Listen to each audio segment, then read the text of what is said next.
शेख रशीद इस वक्त सबसे पुराने पाकिस्तान के सियासतदान हैं। ये जनोजे हुकूमत में भी रहे, मियाँ नवाज शरीफ के साथ भी रहे, फिर परवेज मुशर्रफ के साथ भी रहे, फिर ये इमरान खान की हुकूमत का भी हिस्सा रहे। ये मियाँ नवाज शरीफ के दौर में मियाँ नवाज शरीफ से पहले तकरीर करते होते थे और जलसे को गरबाते होते थे। ये मियाँ नवाज शरीफ के ऊपर अपना सब कुछ कुर्बान करने की बातें करते थे। ये मियाँ नवाज शरीफ को अपनी आन बान और शान कहते होते थे। ये मियाँ नवाज शरीफ को अपने वालिद तक का दर्जा देते होते थे। ये मियाँ नवाज शरीफ के वो ज़मीनों और आसमान के किलाबे मिलाते थे कि देखने वाले दंग रह जाते थे। मियाँ नवाज शरीफ से पहले तकरीर करते, फिर उसके बाद पूरे जलसे को गरमाते, फिर उसके बाद मियाँ नवाज शरीफ आकर तकरीर करते।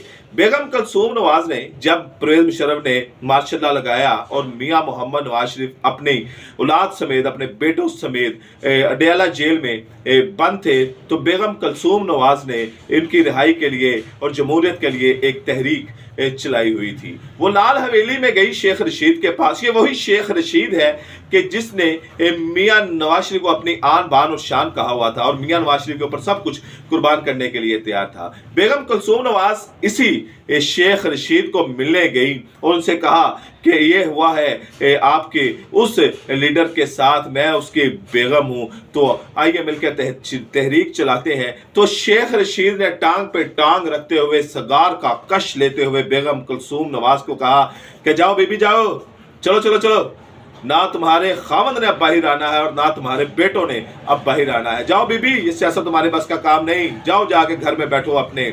बेगम कलसूम नवाज हकी बकी रह गई और वहां से उठी, और जब वो लाल हवेली की सीढ़ियां उतर रही थी तो उनकी आंखों में आंसू थे जो ज़ारो कतार उनकी आंखों से गिर रहे थे और लाल हवेली की सीढ़ियों में पवस्त हो रहे थे। शेख रशीद ने उसके बाद कई दफा कोशिश की मियाँ नवाज शरीफ के पांव को हाथ लगाने की, कई दफा कोशिश की कि किसी तरह उनको नून लीग में वापस ले लिया जाए, लेकिन हर दफा शेख रशीद और नून लीग की आड़ में बेगम कलसूम नवाज के वो आंसू आ जाते रहे और इसको नून लीग में जगह नहीं मिली। आसफ जरदारी के दौर में इन्होंने आसफ जरदारी के साथ खाना खाया। आसफ जरदारी ने उनको खाने पर बुलाया। शेख रशीद ने उनसे एक हाउसिंग सोसाइटी और एक बुलेट प्रूफ गाड़ी की डिमांड की। आसफ जरदारी ने अपने एक बिजनेसमैन दोस्त को कहा कि इनकी डिमांड पूरी कर दे, तो उनको बुलेट प्रूफ गाड़ी भी मिल गई, सोसाइटी के मामला भी तय हो गए। फिर एक वक्त आया कि शेख रशीद ने आसफ जरदारी के खिलाफ और बिलावल के खिलाफ बातें करना शुरू कर दी। तो आसफ जरदारी से सवाल पूछा गया कि शेख रशीद आपके इतना मुखालिफ क्यों है, शेख रशीद आपके लिए इतना क्यों बोल रहे हैं, उन्होंने क्यों आपके ऊपर तनकीद के निश्तर बरसा रहे हैं। तो आसफ जरदारी क्योंकि एक कारीगर आदमी है और वो लफ्ज़ों के भी गुरु हैं, तो आसफ जरदारी ने कहा कि शेख रशीद मेरे पास एक दफ़ा खाने के लिए आए थे, तो लगता है कि मेरे खाने में नमक कम रह गया, इस वजह से वो नमक हरामी कर रहे हैं। इमरान खान के साथ उन्होंने ये कहा कि कबीना में जो फैसले होते थे शेख रशीद वो बाहर जाकर बता दिया करते थे, लेकिन अब क्योंकि शेख रशीद के लिए तमाम दरवाजे बंद हो चुके हैं। और इन्हीं बातों का जब इमरान खान को बाद में पता चल गया था कि ये शेख रशीद है जो तमाम खबरें और ये तमाम बातें लीक करते हैं, तो इमरान खान ने शेख रशीद को इसीलिए इन इलेक्शन में टिकट नहीं दी कि ये जो शेख रशीद मकरो फरेब का वो चेहरा है कि हर अपने मौसम को डस लेता है। अब बात करते हैं आसफ जरदारी के कि आसफ जरदारी ने ये क्यों कहा कि इमरान खान को आम का दरख्त लगाना चाहिए। आसफ जरदारी जब जेल में थे, जब कैद की अपनी काट रहे थे, तो ये कोटला पथ में भी कैद रहे, वहां पर बंद रहे, तो वहां पर आसफ अली जरदारी ने एक आम का दरख्त लगाया था, एक आम का पौधा लगाया था, और जुल्फ़िकार अली भुट्टो ने भी यहाँ पर एक आम का पौधा लगाया था। अभी भी दोनों दरख्त मौजूद हैं।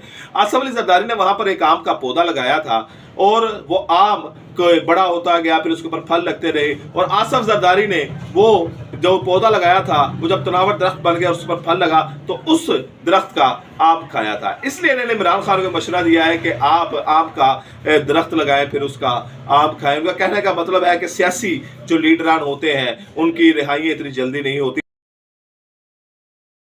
फरमाए, सबकी मुश्किलात को दूर फरमाए, सबके लिए आसानियां पैदा फरमाए, सबकी गलतियों कोताहियों लग़ज़िशों नादानियों को माफ़ फरमाए। ये आसफ जरदारी का एक पस मंजर था। ना आसफ जरदारी के साथ ऐसा होना चाहिए था, ना किसी और के साथ ऐसा होना चाहिए। अल्लाह ताला सब पे अपना फजलो करम रखे। आपसे मुलाकात होगी अगली वीडियो में। इजाज़त दें, अल्लाह के बाद।